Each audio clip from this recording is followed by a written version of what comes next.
Hello, everybody. This is Andy, and welcome to episode 3 of All the Mod 6 to the Skies. And let's not waste any time today. We got some work to do, and I want to get Applied Logistics up and running as soon as possible. We now have a bunch of cactuses, and I'm just going to keep planting them for the time being because I am going to need at least a little bit of slime here and there. I've also been enriching a bunch of stuff so we can use all of this for processors and all that cool stuff. However, we do have some stuff to do before we can get into the inscribers because we do need the plate presses for these things, and the only way to craft these is to make them using mystical agriculture.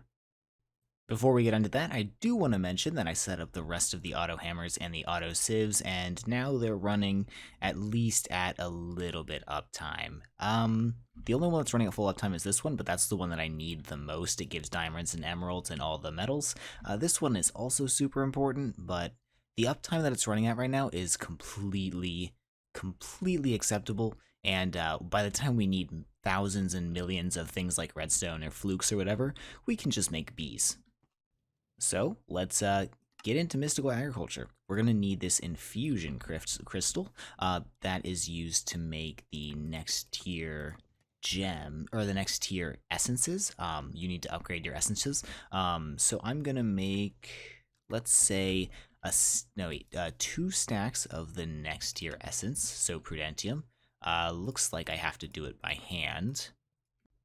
And then half a stack of tertium. And then I need some seed bases, so let's go for 8 right now. And to make the seeds in this version, you actually need infusion pedestals, not just crafting recipes. So you need 8 of those and 1 infusion altar. Seems like I had enough things to go around, and we can just set this up wherever for now. Is that centered? Yes, it is. And it gives you a nice little display, which is pretty cool, actually. So, now that we've got that set up, we can throw our prosperity seeds in the center. These can go anywhere on any 4 sides, and I just need the Certus quartz itself. I have some in here, right? That's pure Certus. So there's supposed to be a recipe to turn this stuff into normal Certus in the enrichment chamber, but the enrichment chamber seems to prefer to use this recipe by mekanism instead of this one as well, so yeah, you can't really choose which one you use. I could cheat and just trade a stack for a stack, but I don't particularly care all that much. Let's just do some... Wow, this is going to take forever to mine. Let's just sieve a little bit of crushed skystone, and that will give us the stuff that we need. And I guess I could just use... I made these extra hammers because we're eventually going to start auto-sieving the netherrack and endstone, but right now that's not really happening. I can just shove it right here, I guess. And I guess I have to compress this, don't I? Unless that doesn't work. I might have to sieve this by hand. In fact, I am going to have to sieve it by hand, but it'll be okay. And it looks like we're already getting the stuff that we need. Already 21 Certus. This is perfectly fine. So we've got the 4 tertium on here, 4 Certus on here, and then you just need to apply a redstone signal to this thing, and it will start the craft. It's actually pretty cool. It kind of steals from, what's the mod? It's not blood magic. I actually had to look it up. It's Abyssal Craft. That's one of the mods that's in Project Ozone 3. I don't know if I've actually seen it anywhere else, but it's definitely in that pack. So I think I need this, and we can make some of this mystical fertilizer, right? No, wrong thing. I need some of this. You can go back to your home. Excuse me. And there is a stack of mystical fertilizer. This stuff is really good for mystical agriculture because we don't have any agricraft in this version, so we have no way of making super overpowered seeds. And now, with a full stack of Certus Quartz Essence, we can make some of each of the inscribers. So we need an engineering, a logic, a calculation, just like that, and some silicon. I want 3 silicons, I think, just because silicon is used in all 3 different processors, and if you make them one at a time, that'll be your bottleneck. So this thing goes just like this. Okay, perfect. And here are our 7 inscribers. Okay, so we're going to need to automate these eventually, but for now, we can just set these up somewhere where there's power. I might just set up a couple right now so I can do a little bit of batch crafting. Okay, and here is the batch crafting setup for the moment. I have only got one of these guys working, and the animations are actually kind of really nice in this version. Look how clean that is. I think it even has a little sound. Maybe I'm going insane. I'm not entirely sure.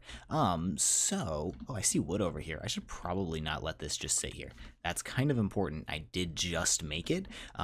So what's happening here? This thing has been rotated using a nether quartz wrench, just one time onto its, I guess, right side. So now we can extract from the right side of the machine. This thing is laid out basically exactly how you'd think it is. So this slot can be extracted from the right side of the machine. This slot can be put in from the left side, I think. This is top, and this is bottom. Yeah, this is bottom. So yeah, top, bottom, left side. It's a weird system, and I don't think it's a good one. I really like AE2 stuff, which adds the advanced inscriber, which can be inserted from any side, and it has smart insert and output, I believe. But you know, this is what Applied Energistics decided to use, and I will respect that decision. For getting started, let's go ahead and attempt to make 2 stacks of each type of processor. Some will be used more than others, but each of them will see their use. So engineering presses need diamonds to make printed engineering circuits. So let's just shove them in there and they should get going. Let's make sure this gets extracted correctly, and I think we are good to go. This is logic, which is gold, and this one should work as well. And this one is calculation, which is pure Certus. You have to use pure. You cannot use normal Certus because, I don't know, they decided you're not allowed to. You have to go through that process, but it's not an issue in this pack at all. As I mentioned before, this is where all of the actual processors are going to get made. We want to put, I think, redstone here, right? It goes in the center. Yes, that's where we want our redstone. And I can't fit it all, so let's go ahead and throw a chest on top there for the last little stack. And the silicon will go on each side. So we have a little bit done. That goes, I think, left, right? No, this is wrong. It goes in the bottom, which is the right side now, and the processor, or the printed circuits, will go on this side. I'm just going to go ahead and start with 20 of each, and that should allow us to get started into our Applied Energistics system. While we're waiting on those to finish crafting up, let's make some cables. Quartz fiber cables, just like that. And let me go grab a little bit more flukes, please, so we can transform these into the flukes Emmy glass cables. Might as well grab the other stack and transform the entire thing. These flukes glass cables aren't super great. They only transfer 8 channels, and we want to transfer a significant amount more than that, so we're going to turn them into covered cables. Just like this, and I don't think I can make all 4 stacks yet. No, I need just a little bit more string. I'm going to leave 64 as the covered cable, and we'll turn the other 48 into dense covered cables. And now these things are pretty cool, but they can get just a little bit cooler. And to do that, we want a little bit of glowstone and redstone, and we just do this. And if you do this, it'll show you how many channels each thing holds, just like in world. Like if you look here, there's no channels right now, but if there were channels running on this line, there'd be a little line showing up down there. All right, a fair bit of our processors are done now, which means we are basically ready to get started on the Emmy system. I am going to need a bunch of this kind of stuff, and we should be able to be crafting soon. Okay, I need a controller. We're gonna make a ton of these perhaps 32 even. Yeah, that seems pretty good. I'm gonna want a bunch of P2P tunnels, which means I'm gonna need more flukes crystals, actually. I should probably get some more flukes going. Let's make a bunch of annihilation cores and formation cores. I think I can do a stack each. That shouldn't be that bad. I am making more logic processors right now, so that'll be okay. Wait, I just made annihilation. Let's make sure I don't make the same one twice. Okay, so perfect. Okay, I'm going to give myself a little bit of room to build our Emmy controller, and for now, let's not do a 3x3. Let's do a 5x5 because we are incredibly rich and can afford to do so. That leaves us 16. Oh, wait, this is a. Wait, 1, 2, 3, 4, 5. It only used 16? Maybe I can't do math correctly. That gives us a little bit left over to make a subnetwork with. And where are my energy cables? I think I'm blind. Okay, there we go. This thing should be able to accept power directly, and it lights up nice and pretty. So here's how I'm going to set up the applied energistic system. Same as usual, hopefully I'll explain it a little better than I usually do. So we have our main Emmy controller right here. I'm going to place P2P tunnels directly against this controller because in this version you can look at this and see exactly how many channels it's using up. I'm going to put channels or P2P tunnels around the entire outside, and then we can hook this thing up a little bit. For these P2P tunnels, you can only connect them directly with the Fluke's smart cables, not the dense cables, so I will do these cables all along the outside. And then, since these can only hold 8 channels per, and each P2P tunnel takes up a channel, I'm going to run dense cable all the way around the outside a little bit, and into our subnetwork controller.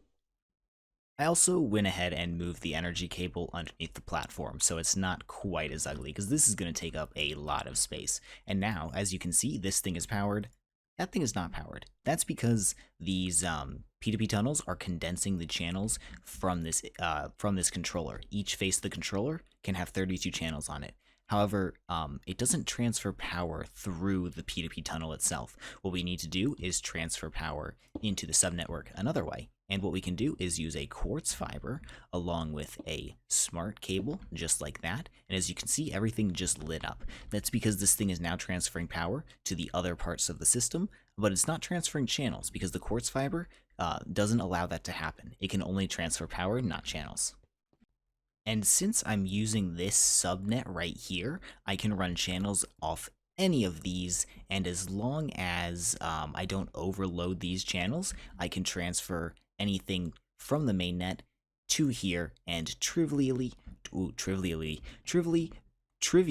pass channels to anywhere in my entire network without any issue. So let's do a little bit of that right here. So we need to set up another P2P tunnel. I believe it has to be on a smart cable connection, not a dense cable connection. P2P, let's make a memory card.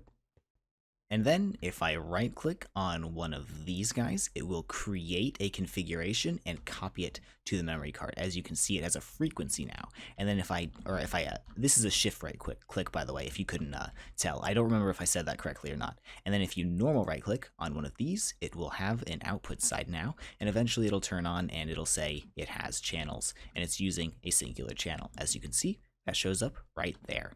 And now, if I take some Flukes cable just like this, what I can do is I can set up my terminals right here, and we can start storing items.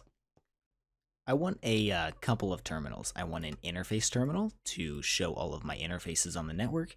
I want a terminal, which will turn into a crafting terminal. I just need a crafting bench and this and that crafting terminal, and then I want a pattern terminal, which I think requires an Emmy terminal, and then you make it into a crafting terminal again, and then into a pattern terminal. And there we go, our 3 terminals. Let's go ahead and throw these over here. I like to put my crafting terminal in the center, the interface terminal on the left side, and the pattern terminal on the right side. So you can see if there were any items in here, we'd be able to see them. And we don't have any storage on our network right now, so we can't even put items in here yet. So let's go ahead and turn this to the correct, I like JEI synchronized standard keep, and let's make an Emmy drive. Oh, can I literally make this right here? No, I cannot. Let's make 3 Emmy drives for the time being. And for those Emmy drives, we'll make 5 4K Emmy storage components just to get us started. And, ooh, wait, I do need to turn these into their housed version, which will require...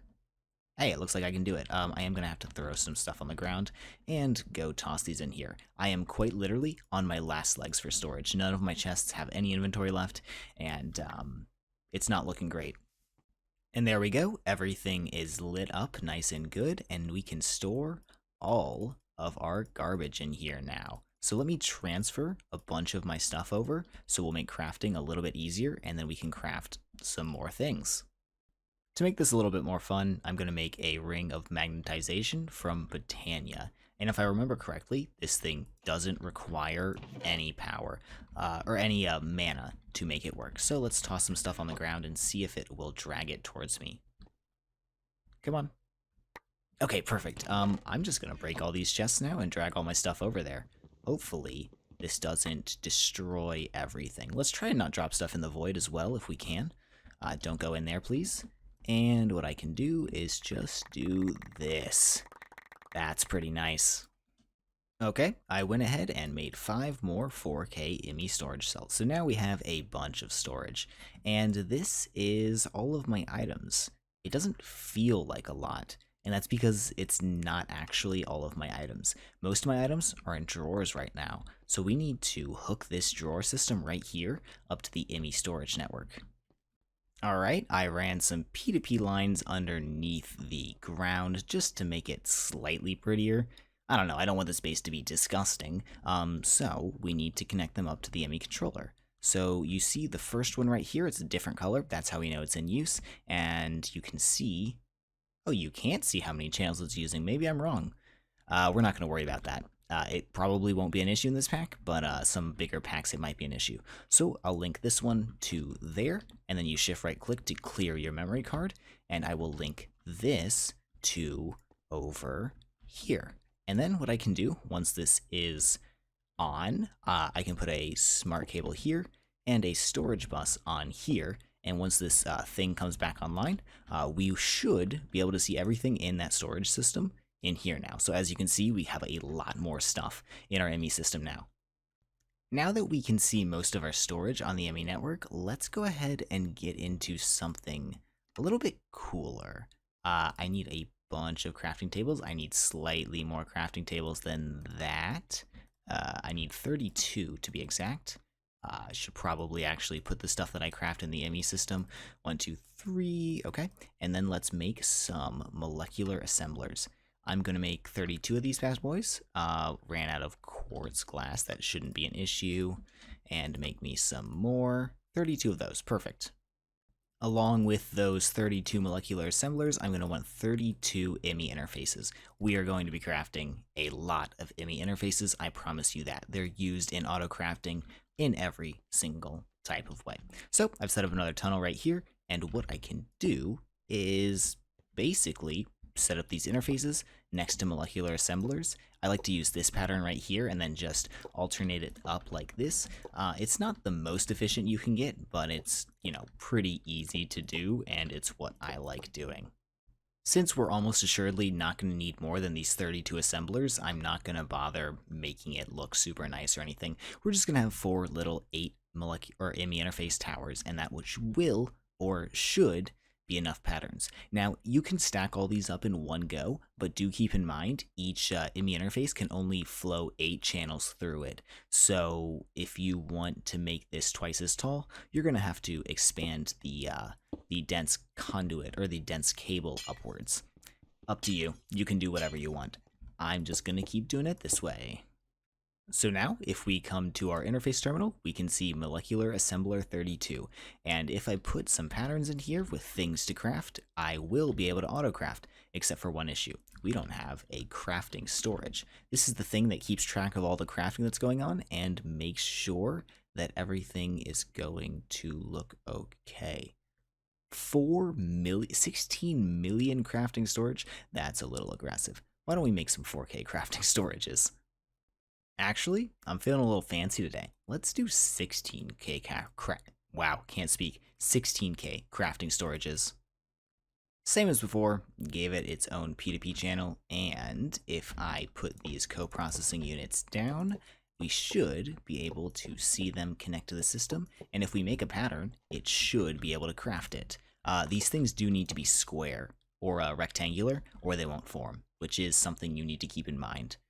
But yeah, that looks like everything's well. 2 channels there. Everything should be great. So I made some patterns. The recipe is really, really simple in this version. And the first thing let's do for the Emmy system is teach it how to make more of itself. So we have blank pattern just like that. I have glowstone. I can make pure Certus quartz. Uh-oh. That's a blackout. Wait, what's going on? I believe what's happening is I was using just barely more power than I was producing, so this conduit buffer was enough to keep us going for a while, but now it is not, so I'm going to turn those guys off for just a little bit of time so we can set up better power infrastructure in a moment. Anyways, as we were doing, I also need to make quartz glass, and those are both great recipes. Do I want this to use Certus? Probably not. How much Certus do I have? How much nether quartz do I have? Let's use Certus. I have a huge excess of Certus. So if I put these patterns in here, and then I go into my thing right here, I should be able to craft, I don't know, let's say 32 of them. And it says, oh, you're missing iron and you're missing glass. So let's set up crafting for iron and glass. So I had this P2P connection right here before, and I just run some dense cable. I'm just going to run the dense cable on top of the advanced universal cable for the time being. So for iron and glass, we're going to want a smelting factory. And I can put this, let's just say right there. And then the interface can go right next to it. I believe this accepts from the right side, yes, and outputs the left side. We don't actually want that. We want it in and out from the same side and auto eject. That means it'll put the interface will push items into it, and then the machine will push items directly back into the interface and back into the ME system.